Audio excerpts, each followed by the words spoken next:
मैं कोलकाता से first time कुंभ कुंभ के बारे में तो অনেক কিছুই বলতে চাই। এটা ভারতের একটা গুরুত্বপূর্ণ সাংস্কৃতিক মেলা বলা যেতে পারে। তার ছবি আমরা দেখতে পাচ্ছি এবং এই বছরটা খুবই গুরুত্বপূর্ণ আমাদের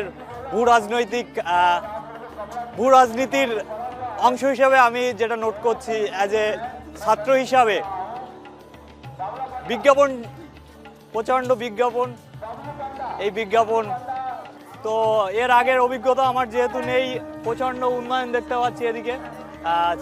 তো মেলা কংক্রিট যেন না হয়ে যায়, মাটির মেলা মাটির মতো থাকুক, সরকারের প্রতি আমার এই বার্তা। কলকাতার একজন বাঙালি হিসাবে, একজন বাঙালি ছাত্র হিসাবে যে সরকারি ক্ষমতায় আসুক এই সুস্থ সংস্কৃতির জায়গা যেন থাকে, কারণ এই সরকার তো আমাদের সংস্কৃতি বাঁচানোর জন্য চেষ্টা করছে, তো সেই চেষ্টা যেন জারি থাকে এবং সুস্থভাবে জারি থাকে। ধন্যবাদ।